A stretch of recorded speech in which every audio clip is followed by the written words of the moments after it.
नमस्कार दोस्तों, मैं हूँ कृष्णा।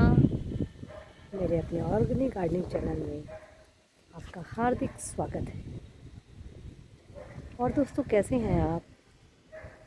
आई होप बहुत अच्छे होंगे और अच्छे अच्छे कार्यों में व्यस्त होंगे। तो दोस्तों, आज मैं एक बहुत ही काम का टॉपिक लेके आई हूँ। जैव विविधता और परागण, यानी बायोडाइवर्सिटी और पॉलिनेशन। इन दोनों का बहुत अच्छा संबंध भी है और ये हमारे बाग बगीचों के लिए, टेरेस गार्डनिंग के लिए बहुत ही कारगर है।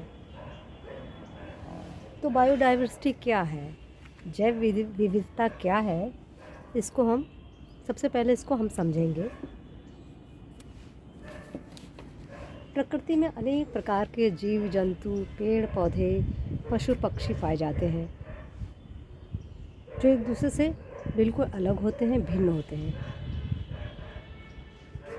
जीवों में विभिन्नता ही बायोडाइवर्सिटी है, जैव विविधता है। जैसे कि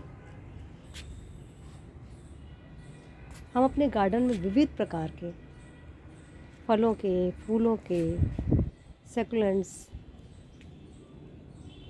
पौधे की बढ़वार करेंगे तो हमें अपने गार्डन में ज़्यादा मेहनत करने की ज़रूरत नहीं पड़ेगी। पौधे एक दूसरे से हिल मिल के रहेंगे,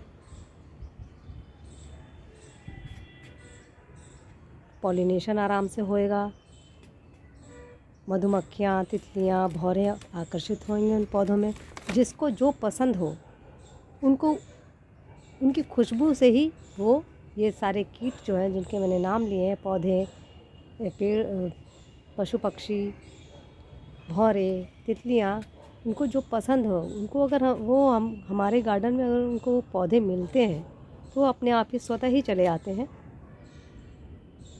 जो कि हमारे गार्डन के लिए बहुत ही फ़ायदेमंद होते हैं। अच्छा, अगर हम काफ़ी तरह के पेड़ पौधों की अपने गार्डन में जगह देंगे तो उससे में क्या होता है कि पौधे जो हैं कार्बन डाइऑक्साइड को एब्जॉर्ब करते हैं और उसके बदले में वो ऑक्सीजन देते हैं। ये जो प्रक्रिया होती है ये प्रकाश संश्लेषण की क्रिया कहलाती है, जो कि ऑक्सीजन, कार्बन डाइऑक्साइड और हमारे प्रकृति में विद्यमान कई प्रकार की गैसों को संतुलित करती है, बैलेंस करती है, जिससे कि नैसर्गिक रूप से, नेचुरल रूप से हमारी खेती बिना किसी केमिकल को इस्तेमाल किए हुए अच्छी फलती फूलती है।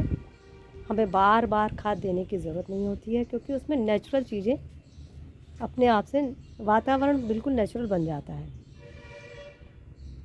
तो इसको मैं अपने गार्डन में जो बायोडाइवर्सिटी मैं रखती हूँ, मैं इसको थोड़ा आपको दिखाना चाहूँगी।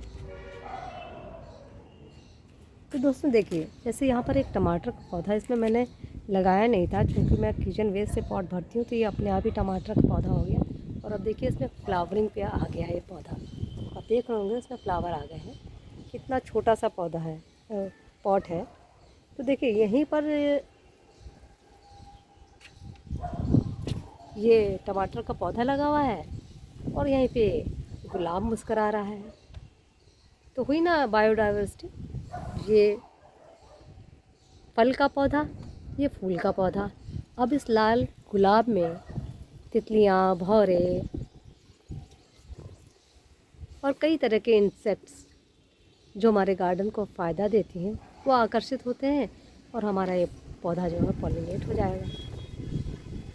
इसमें हमें अलग से कोई भी प्रयास नहीं करना पड़ेगा कि जैसे लोग हैंड पॉलिनेशन भी करते हैं कि हाथ से नर पौधे को लेके और उसमें इस तरह से मेल फीमेल पौधे में उसके परागण को लगाते हैं, जिससे कि हमारा पौधा फ्लावरिंग पे और फ्रूटिंग पे आ जाता है। तो अब इसकी ज़रूरत ही नहीं पड़ती। देखिए यहीं पर फूल है, यहीं पर टमाटर का पौधा है और फ्लावरिंग पे आ गया है। बिल्कुल नेचुरल तरीके से, इसमें कोई केमिकल का कोई वो यूज़ नहीं है और पूरा वातावरण पूरा शुद्ध है। उसी तरह से देखिए ये वहाँ पर बैगन लगे हुए हैं और बैगनी के पास में ये मैंने देखिए अभी गुलदाउदी तोड़ के रख दी है, ये सूखने लग गई थी। तो ये यहाँ पर एक गुलदाउदी का पौधा है, यहीं पर एक रेन लिली लगी हुई है। यहाँ पर देखिए ये जीनिया का एक पौधा लगा हुआ है।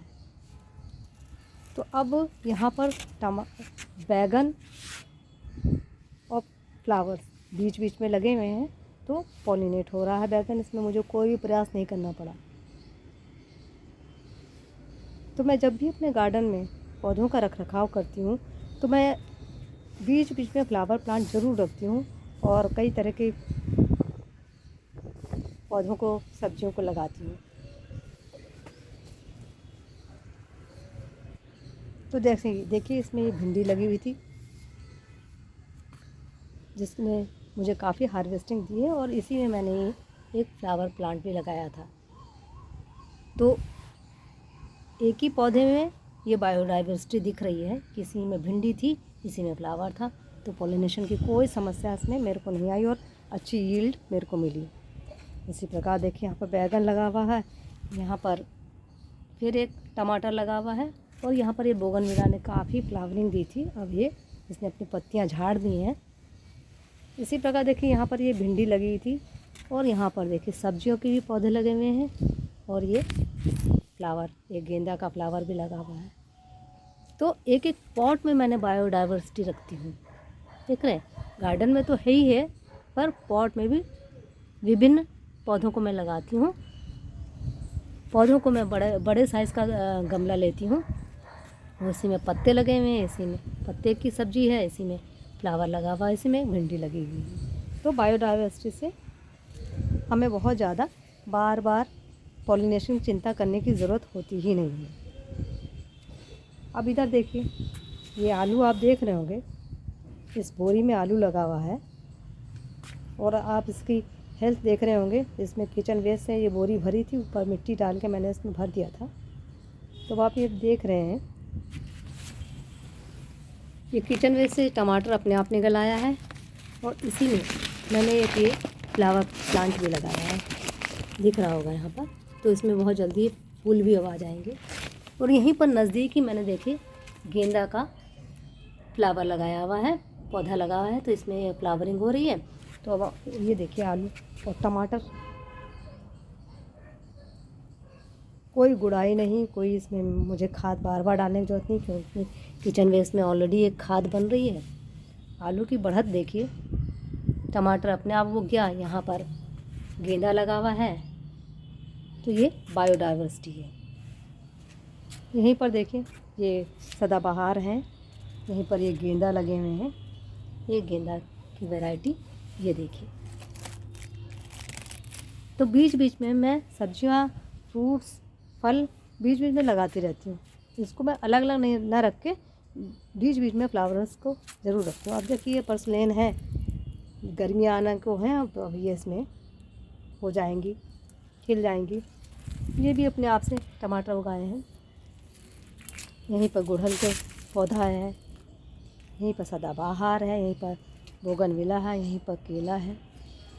तो वैरायटी ऑफ प्लांट्स। यहाँ पर देखिए टमाटर कितने लद रहे हैं। कोई मैं गुड़ाई वड़ाई कर नहीं पाती हूँ, टाइम भी कम रहता है ड्यू टू माय जॉब। तो देखिए एक शिमला मिर्च यहाँ लगाई है, अब इसके पॉट को मुझे चेंज करना है, छोटा लग रहा है। तो ये भी एक फूल का ही पौधा है, जिसका नाम मुझे भी याद नहीं आ रहा है। और ये देखिए यहाँ पे टमाटर खूब लदे हुए हैं, ये एक बोगनविला लगा हुआ है। तो इस तरह से गार्डन में अगर हम लोग बायोडाइवर्सिटी मेंटेन करते हैं तो फिर बहुत ज़्यादा मेहनत की हमें, और मिट्टी पर हम अपना काम कर लेते हैं बढ़िया, तो और फिर कहने ही क्या। तो इस तरह से गार्डन में हमेशा बायोडाइवर्सिटी बना के रखनी चाहिए। यहाँ पर देखिए बोगनविला का फ्लावर खिल रहे हैं, यहाँ पर टमाटर हो रहे हैं। और उसी पेड़ पे, उसी पॉट में ये देखिए मूली लग रही है।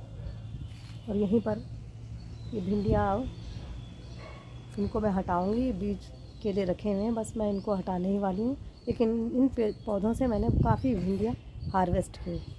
ये देखिए पॉलिनेट हो रहे हैं टमाटर।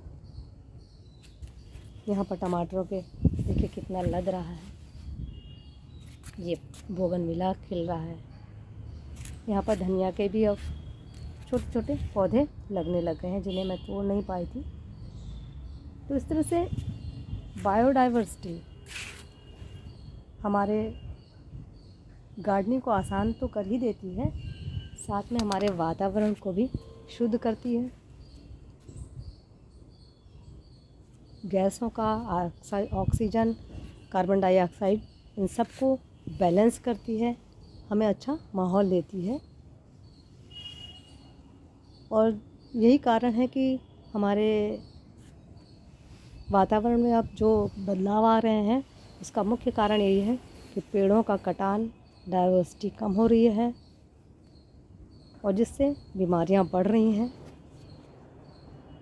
और कुछ हद तक केमिकल का सेवन भी हमारी खेती को प्रभावित कर रहा है। तो दोस्तों, बायोडाइवर्सिटी मेंटेन करिए अपने गार्डन में, और कम मेहनत में हमें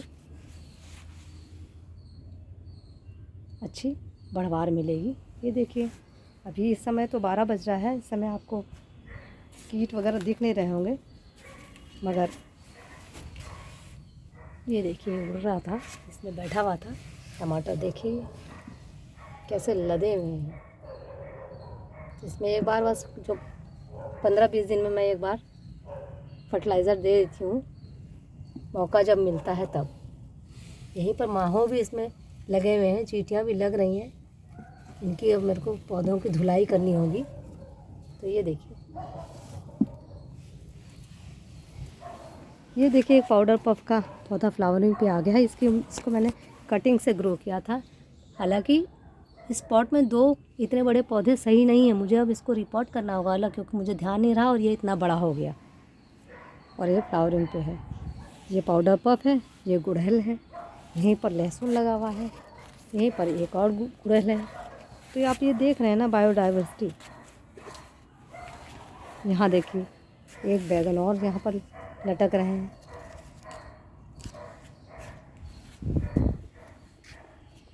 ये मिर्च का पौधा। तो मैंने बायोडाइवर्सिटी को बहुत ही मेंटेन किया है अपने गार्डन में, क्योंकि मुझे पता है कि मुझे वक्त की कमी है, मैं बहुत ज़्यादा टाइम नहीं दे पाऊँगी।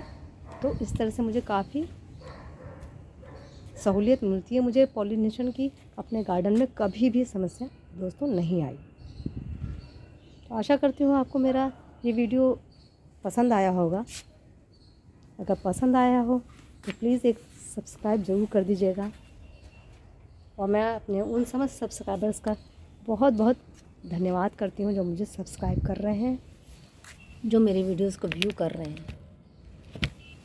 तो मिलते हैं फिर दोस्तों किसी नए वीडियो में। तब तक के लिए हैव ए नाइस डे।